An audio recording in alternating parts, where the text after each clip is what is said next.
The book is called White Fragility. The author is Robin DiAngelo, a university professor. Her book made the bestseller list in 2018 and then returned in 2020. Readers hunger to address racism after the murder of George Floyd. Corporations have hired her to teach white employees, and DiAngelo has been featured in 2 long interviews on NPR. It is comfortable for me as a white person to live in a racist society.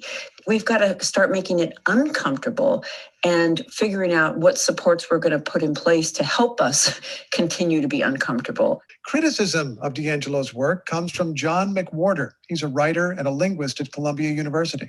Writing in The Atlantic, McWhorter acknowledges that DiAngelo is right, that racism is pervasive and often unconscious. The question is what to do about that. You go on to use an explosive word about this book. You say this book that is dedicated to eliminating racism in white people is racist. Why do you say it's racist? It is racist. And I don't mean that Robin DiAngelo is a racist. I'm not calling her that. But I'm saying that if you write a book that teaches that Black people's feelings must be stepped around to an exquisitely sensitive degree that hasn't been required of any human beings, you're condescending to Black people. In supposing that Black people have no resilience, you are saying that Black people are unusually weak. You're saying that we are lesser. You're saying that we, because of the circumstances of American social history, cannot be treated as adults. And in the technical sense, that's discriminatory. I absolutely love the book, White Fragility. Why is it so hard for white people to talk about racism? And interestingly, I will say 80% of me disagree with McWhorter, which is pretty interesting. And to a certain degree, I'm wondering what was he reading and what was I reading? But that's the beautiful part of why we are here today, and we'll be able to have this discussion. And he talks in the Atlantic article that you shared about the fact that he's rarely been confronted or harmed for his racial identity. And bless him, I'm glad for him. But he's not everybody. And so many people are so damaged that I think it's unfair. Is there a war against Black men? No, there isn't. And that notion is theatrical. There's room for theater, but no, there is not a war against Black men. However, there is a very serious problem. And what it is, you talk about my books. 15 years ago, I wondered why so many of my fellow Black people seemed to think that being Black was still as much of a burden as it had been in 1960. I genuinely didn't understand. I don't mean that I thought they were crazy. I thought, I don't feel that way. Racism feels to me like stepping in some gum sometimes. And there are these other people who've led lives I thought were similar to mine who seem to feel that nothing's really changed. For someone to say it's just like a minor disturbance, gum on issue. Except they are living in an alternate universe that I have no idea about. But if you're in everyday America in the public spaces I have to navigate, you cannot tell me that you don't experience racism. It's very difficult. Even in Montgomery College, you cannot. I experience it every day at work. Subtle, in your face, overt. It happens every time. He's making it real simplified, and it can probably be that simplified. But what makes it simplified is where you came from.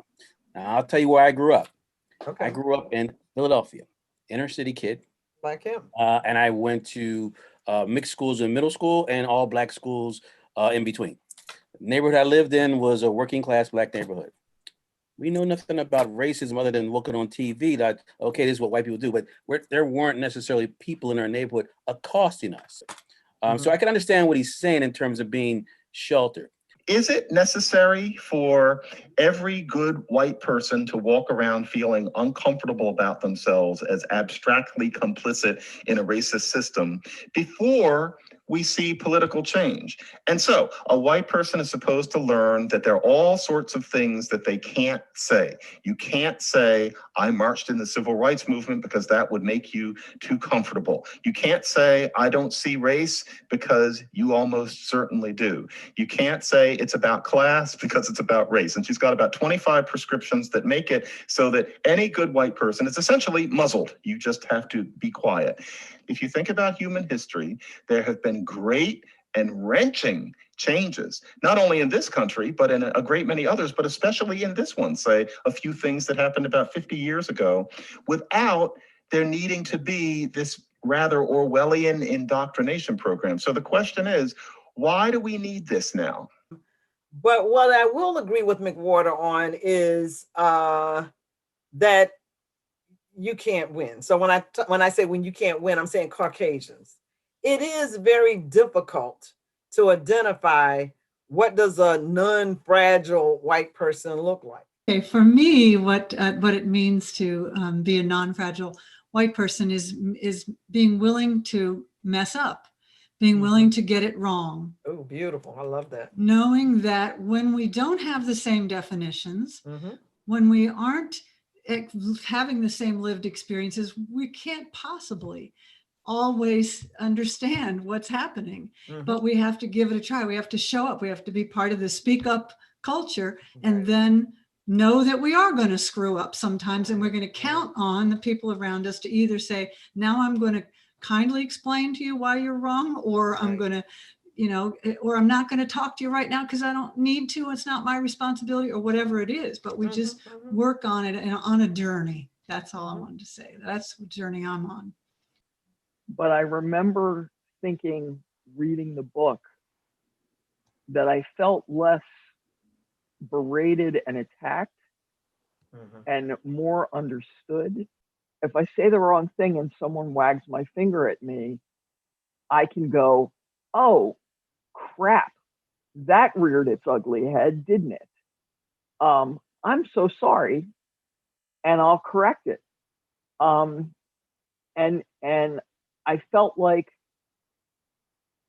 that whole little racist core that's in here, that I will be like an alcoholic in recovery for the rest of my life, looking out for slips, questioning myself, finding myself in circumstances where it's going to be easy to, take that drink or make that assumption, and trying to stop myself before I do.